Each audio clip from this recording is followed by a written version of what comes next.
Ulasan film minggu ini dibahas tuntas atau tidak setiap minggu.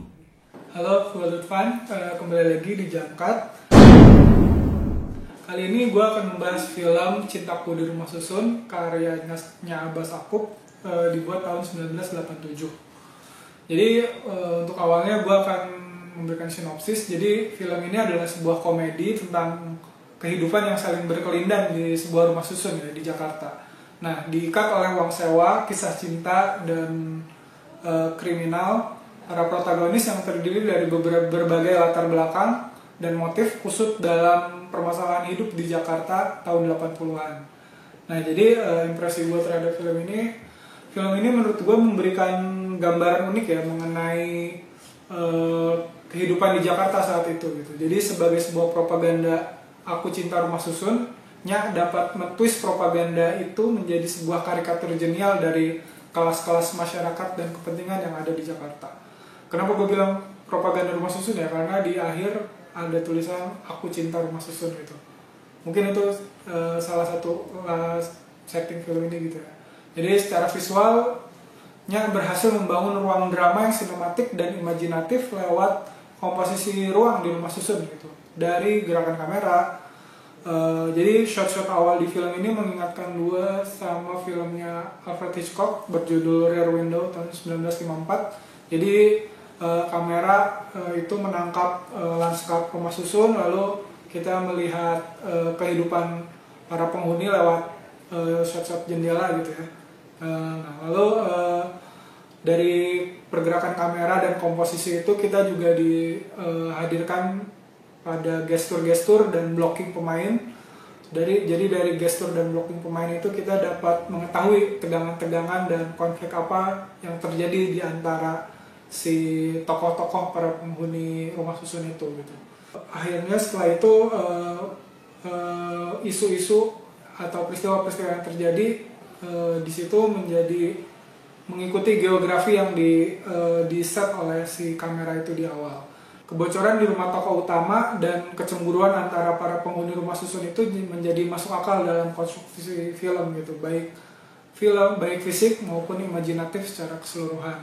Nah, film ini juga dengan baik memberikan tokoh-tokoh yang menggambarkan kemajemukan masyarakat Jakarta dan nilai-nilai yang mereka anut gitu. Jadi tokoh-tokohnya ada pria pemalu yang mencari pacar gitu, dia bekerja di pabrik bir, lalu perempuan yang menjadi seorang simpanan gembok kriminal, guru mengaji, lalu janda yang tidak bisa membayar uang sewa, supir taksi, dan musisi yang berusaha keras menertibkan kehidupan rumah susun sebagai seorang RT gitu. Jadi mereka saling berinteraksi dan bertukar gagasan mengenai bagaimana sih hidup di Jakarta atau menyelesaikan masalah-masalah pribadi dalam konteks Jakarta gitu. Nah, jadi gesekan yang ada di dalam rumah susun pun membawa gesekan yang lebih besar lagi keluar rumah susun gitu. Karena selain rumah susun yang menjadi lokus-lokus peristiwa film, ini menggambarkan gesekan gagasan-gagasan yang ada di kepala orang Jakarta.